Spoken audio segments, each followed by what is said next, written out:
Hi, it's Jill Hasman with Remax Andrew Hasman Realty. Today we're talking about mortgages and what's been going on in the market. We've got Nancy Kwan, who's our mortgage specialist from the Vine Group here, and we're just going to have a conversation about what's been going on in mortgages. We've heard a lot of information about the interest rates going up 400 basis points since last March, and we just wanted to get Nancy's read on the market.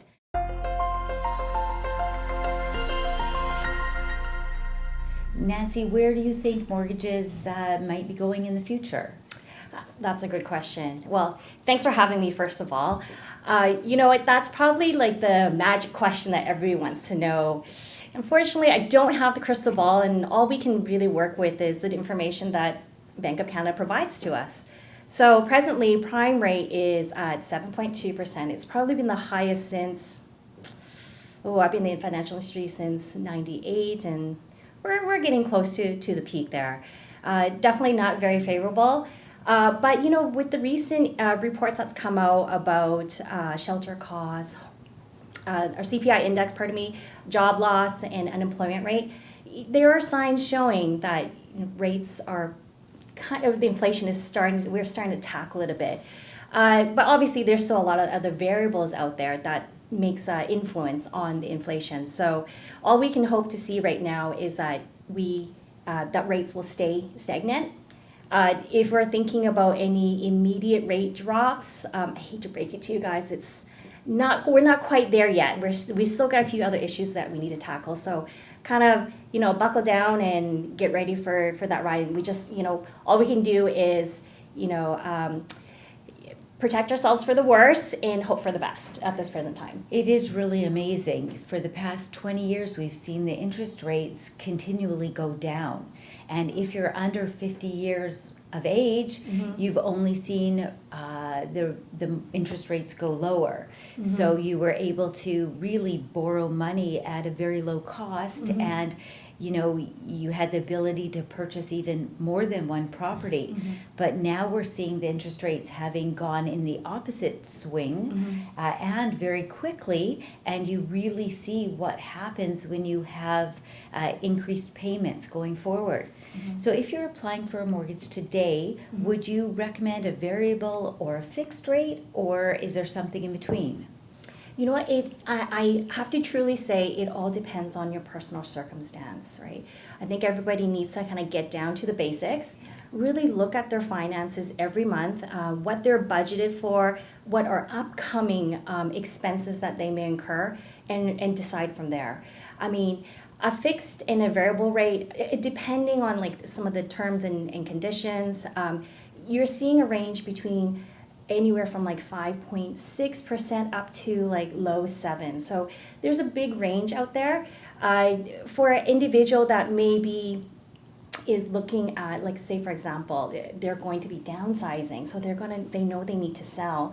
Their renewal is coming up soon, but not quite to the time frame where they want to sell yet. So they want to look at a shorter term, for example, and maybe do a fix to protect themselves for that short term, because I think volatility is going to happen in the short term. Whereas, someone, maybe their plans are, I'm going to live in here for a bit longer, then they can look at longer terms. So I think it ultimately depends what everybody's personal goals are and where they're at, and what kind of protection are they seeking, because right now, looking at interest rates, it doesn't matter, like it's not very favorable, but it's a matter of protecting yourself for the worst if something doesn't go according to plan. That's why we always recommend that our clients go to a mortgage specialist, so you can really talk about what is important to you and how you can move forward. With regards to that, are you always looking for the lowest interest rate, or sometimes are you also looking for some other terms that might be important to know about before you go ahead? Yeah, I mean, kind of back to what I was saying earlier, it really kind of drills down to personally where everybody's at. Lowest interest rate right now is definitely should be everyone's top priority. It's really about kind of, being able to weather out the storm at this present time. lowest interest rate could also mean you have higher payments because maybe you are stuck on a shorter repayment period. Your amortization is shrunken in order for banks to give you that discount. But that doesn't necessarily mean it's the best way to approach it because that could impact your cash flow every month, right? So I think everybody's kind of have to kind of take steps back because times is not as good as it was before where we can chase the lowest rate. It's about chasing the best way to protect yourself, manage cash flow each month so that you still have affordability and that you kind of keep that roof over your head. Okay, you said something about shortening amortization. I've also heard about lengthening amortization. Does that help with your monthly payments as well? Oh, it definitely does. So shorter time frame means you have less time to make your payments or to pay off the entire mortgage, so your payments will be higher. Whereas, if you can extend it out further, then you can lower your monthly cost every month. Which can be really beneficial because we know everything's gotten more expensive. The food prices are more expensive. If you want to renovate, everything's costing more than it did a few years ago. Yeah. So we've heard that there's about $950 billion worth of mortgages that are going to be resetting between the next 1 to 3 years. What can people do to set them up for success when they have to go to renew that mortgage? They may have gotten it at 1.5% and now they're looking at 5.5%. It's definitely going to be a shocker for a lot of people that's coming up. If they haven't hit, their renewal yet, it's going to be even worse because we're definitely in an environment where rates have even gone up even further from last year. So the only thing and best advice I can give anybody is to be proactive.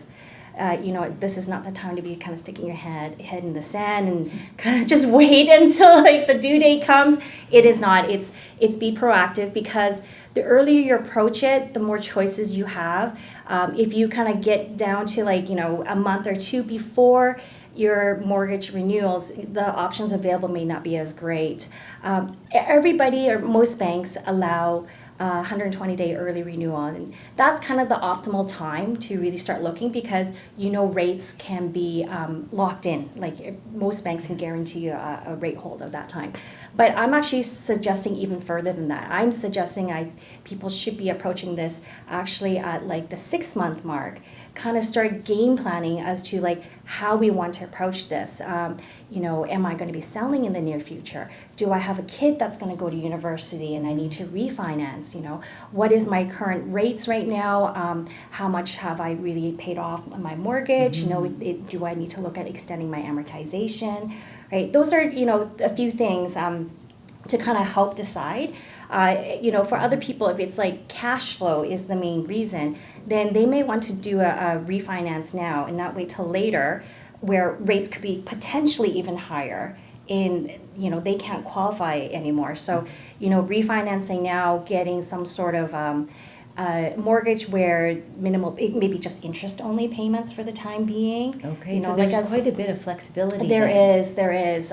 There's also some tricks to the trade. Like for example, the individuals that were smart and locked in on a 5-year fix, when rates were 2%, if you've got term left over on that, what you might want to do is kind of oversee what kind of expenses that you have. You're kind of holding on higher interest rates, and maybe look at refinancing the home and blending and extending the term because that would lower your overall interest rate and extend the term out. So that could be beneficial in times when interest rates are high. So there's a few things that can be looked at, and I think everybody just needs to kind of keep an open mind and understand that, to be proactive about it, lowest interest rate may not be the first priority. It's really kind of budgeting and weathering the storm. This makes me feel really comfortable. Knowledge and information is an education that you really need to do, especially once you start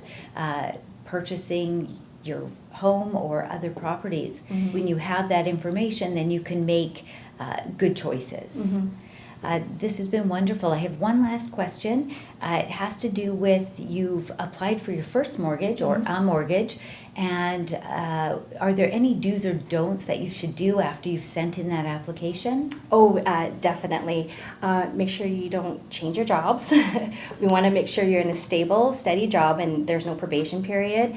Also, don't go, kind of buck wild and start applying for credit cards, or even like, if you're eyeing that car, you might want to think about it.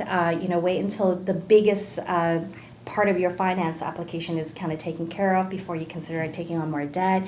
The other things as well is your savings, and a lot of banks will look at where the down payment is coming from, and there's a required time frame to hold it. So you want to make sure that that part of your savings is stable, it's steady. You're not kind of moving it around, trying to trade into Bitcoin or something, and then pulling back out, because then there's a lot more questions the banks will ask. Just stay calm until you've got that mortgage under control, and then you can go and co-sign a loan to Uncle Fred, but not before. Yes, correct. Nancy, thank you so much for coming. I hope all this information was informative to all of our listeners and you enjoyed our mortgage talk. If you do want to reach out to Nancy Kwan at the Vine Group, we're going to be putting all the information down below, so you'll be able to reach out to her directly. And if you need any help with real estate or have any questions or any topics you'd like us to discuss next time, please just reach out and contact us at RE/MAX Andrew Hasman Realty. Look forward to our next video.